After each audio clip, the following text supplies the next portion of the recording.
계좌로 로그인 시 보여줄 화면, 이렇게 두 가지를 나눠서 접근하였고, 일단 첫 번째로 고객으로 로그인 시 접근할 화면을 해보도록 하겠습니다. 저희는 고객으로 로그인 시 이름을 확인하고 그 이름에 등록된 계좌 리스트가 있으면 계좌 리스트를 보여주게 되고, 이름이 등록되어 있지 않다면 계좌 생성을 유도하고 있습니다.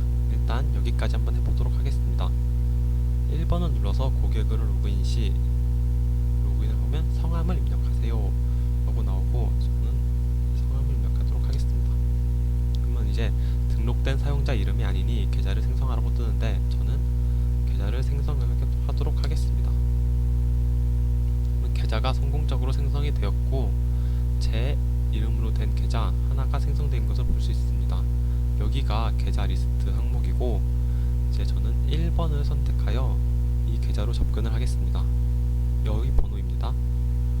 1번을 누르고, 그러면 1번 계좌에 들어온 것을 알 수 있습니다. 그러면 여기서 입금을 먼저 해보도록 하겠습니다. 1번을 눌러서 5만원을 입금하도록 하겠습니다.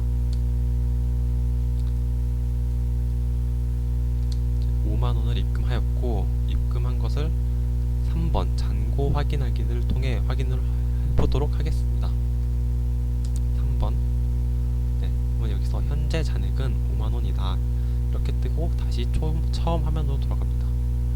이제 그럼 출금을 해보도록 할 텐데, 현재 잔액보다 큰 금액을 출금하도록 하겠습니다. 6만원 출금을 하겠습니다. 6만원을 출금하면 여기서 출금 가능한 금액이 부족합니다 뜨게 되고, 다시 3번을 눌러서 잔고를 확인해 보면, 네, 현재 잔액은 5만원 그대로 있는 것을 알 수 있습니다. 그러면은 이제 저는 출금을 2만원을 해보겠습니다. 2만원을 하면 출금이 완료되었습니다. 아까와 다르게 뜨는 것을 알 수 있습니다. 출금이 완료되었습니다. 그러면 다시 3번 잔고 확인을 해보겠습니다. 하면은, 네, 현재 잔액은 5만원에서 3만원이 되어 있는 것을 알 수 있습니다. 그럼 여기서 이것을 거래 내역을 통해서 다시 한번 확인해 보도록 하겠습니다. 거래 내역을 통해 확인해 보면 4번 거래 내역 확인하기. 네, 저는 여기서 입금 5만원, 출금 2만원, 이렇게 두 가지 거래가 찍혀 있는 것을 확인할 수 있습니다. 여기까지가 고객으로 할 수 있는 메뉴고, 이제 처음으로 돌아가겠습니다. 0번을 눌러서 처음으로 돌아가서 저는 이제 관리자 메뉴로 접근을 해보겠습니다. 관리자 메뉴로 접근 시 비밀번호 확인이 필요한데, 비밀번호는 관리자만이 알 수 있습니다. 따라서 비밀번호가 틀릴 시 다시 시도를 하시거나 처음으로 돌아가는 메뉴가 있고, 비밀번호가 맞다면 관리자 메뉴가 뜨게 됩니다. 저는 이제 2번을 눌러서 관리자 메뉴 접근을 한번 해보겠습니다. 비밀번호를 입력해주세요. 처음에는 비밀번호를 한번 틀려보겠습니다. 틀리게 되면은 다시 시도하라는 말이 나오는데, 네, 저는 다시 시도해보겠습니다. 다시 제 맞는 비밀번호, 관리자만 알 수 있는 비밀번호를 입력하고, 네, 그러면 여기 관리자 메뉴로 들어온 것을 알 수 있습니다. 관리자 메뉴는 크게 세 가지가 있는데, 계좌 등록, 계좌 삭제, 계좌 조회가 있습니다. 저는 먼저 계좌 등록을 해서 제 이름으로 여러 개의 계좌를 등록해 보겠습니다.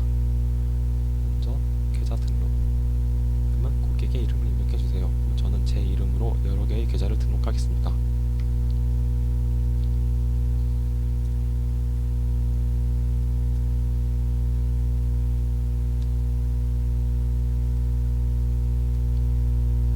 그리고 또 다른 사람 이름으로도 등록을 해보겠습니다.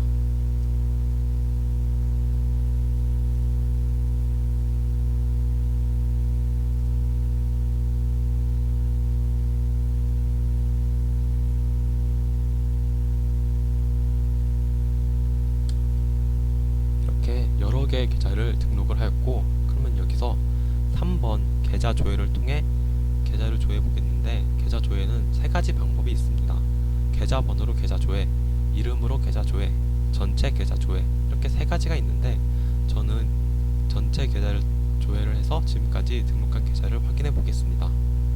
3번 계좌 조회를 눌러서 여기서 또 3번 전체 계좌 조회, 이것을 확인해 보겠습니다. 네, 그럼 여기서 제 이름으로 계좌가 등록된 것을 볼 수 있고, 킴이라는 이름으로 계좌가 2개 등록된 걸 볼 수 있고, 이라는 이름으로 계좌가 1개 등록된 것을 볼 수 있습니다. 이렇게 전체 계좌가 등록된 것을 확인할 수가 있고, 여기서 다시 계좌 삭제를 해보겠습니다. 저는 이라는 사람 이름의 계좌를 삭제해 보겠습니다. 계좌 삭제는 2번을 눌러서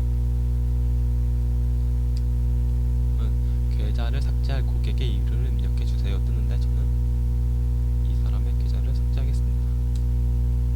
그러면은 이 사람으로 등록된 계좌는 1개이기 때문에 여기에 1개가 뜨게 되고, 삭제할 계좌번호를 입력해 주세요 하면 저는 1번을 누르도록 하겠습니다. 그러면 1번 계좌번호는 목록이 삭제가 됩니다. 네, 그러면 해당 계좌를 삭제했습니다 뜨게 되고, 다시 그러면 계좌번호로 이 계좌가 진짜로 삭제되었나 조회를 해보겠습니다. 그러면 계좌 조회 3번, 계좌번호로 계좌 조회 1번, 이거를 통해 확인해 보도록 하겠습니다. 계좌번호를 입력해 주세요. 그러면 저는 이 계좌를 삭제했으니까 이게 있나 없나 확인해 보도록 하겠습니다.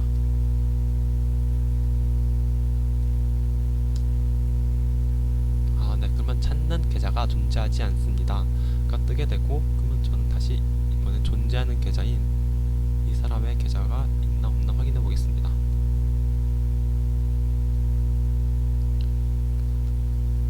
계좌 조회 3번 눌러서 계좌 조회, 다시 계좌번호로 계좌 조회, 계좌번호.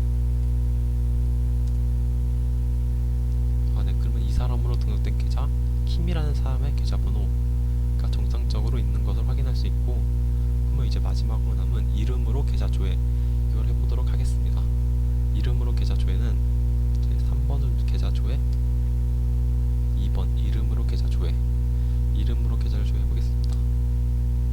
그러면 이제 다시 제 이름으로 계좌를 조회를 해보면 정상적으로 제 이름으로 등록된 계좌 여러 개가 나오는 것을 알 수 있습니다. 여기서 한 가지 차이점이 있는데, 우선은 고객이 계좌번호를 보여줄 때는 여기 뒤에 마스킹 처리가 되어 있는 것을 볼 수 있습니다. 하지만 은행이 조회를 할 때는 계좌번호 뒷자리까지 다 알 수 있는 것을 알 수 있습니다. 이것을 시연으로 통해 다시 한번 확인해 보도록 하겠습니다. 처음에 고객으로 접근을 한번 해보겠습니다. 다시 0번을 누르고 고객으로 로그인 할 시에 이제 제 이름으로 등록된 계좌가 있으니 바로 계좌 리스트가 나올 것입니다. 한번 입력해 주세요 하면은, 네, 제 이름으로 등록된 계좌 4개가 이렇게 나옵니다. 여기서 은행이 조회했을 때 다 보이는 거와 고객이 조회했을 때 개인정보 보호를 위해 뒷자리 5자리가 마스킹 처리되어 있는 것을 알 수 있습니다. 저희는 1번 계좌를 통해 입금과 출금을 진행하였습니다. 그러면 저는 이제 2번 계좌를 통해 잔고가 진짜로 0원인지 출금 내역이 없는지 한번 확인해 보도록 하겠습니다. 2번 계좌를 통해서 여기서 2번 계좌를 통해 들어온 것을 볼 수가 있고, 잔고를 확인해 보면 당연히 0원이 나왔다는 것을 알 수 있습니다. 네, 현재 잔액은 0원이고 2번 계좌의 거래 내역을 확인해 보면, 네, 거래 내역도 비어 있는 것을 볼 수 있습니다. 마지막으로 여기서 봤던 킴의 계좌가 진짜 2개 있는지 확인하고 마치도록 하겠습니다. 다시 처음 화면으로 돌아가고 고객으로 로그인